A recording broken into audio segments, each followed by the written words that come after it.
Olympic organisers hoped delaying the Tokyo Games a year would give Japan and the world a chance to recover from the coronavirus pandemic. Instead, the sporting spectacle is in disarray, with a drastically scaled-back games and COVID cases bursting the Olympic bubble. Tokyo and several other Japanese cities are once again under a state of emergency as the country grapples with a rise in COVID-19 cases. Japan itself is currently seeing its highest number of daily infections since January, with just 21% of the country fully vaccinated. I don't want it to be cancelled. I want it to go ahead because we will be seen as a country that has cancelled the Olympics around the world, I think in the next 100 years. When I think about that, I think it's better to hold it than regret not doing it.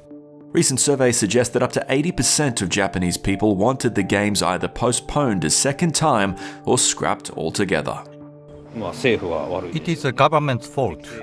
Look at the other countries like the UK and Taiwan. They seem to be doing well. But look at Japan. I cannot believe we call ourselves a developed country. Olympians from around the world have been forced to withdraw before even arriving in Tokyo after returning positive results. And within the Olympic Village, positive COVID-19 cases among athletes and staff have forced teams, including star athletes from Great Britain, into isolation.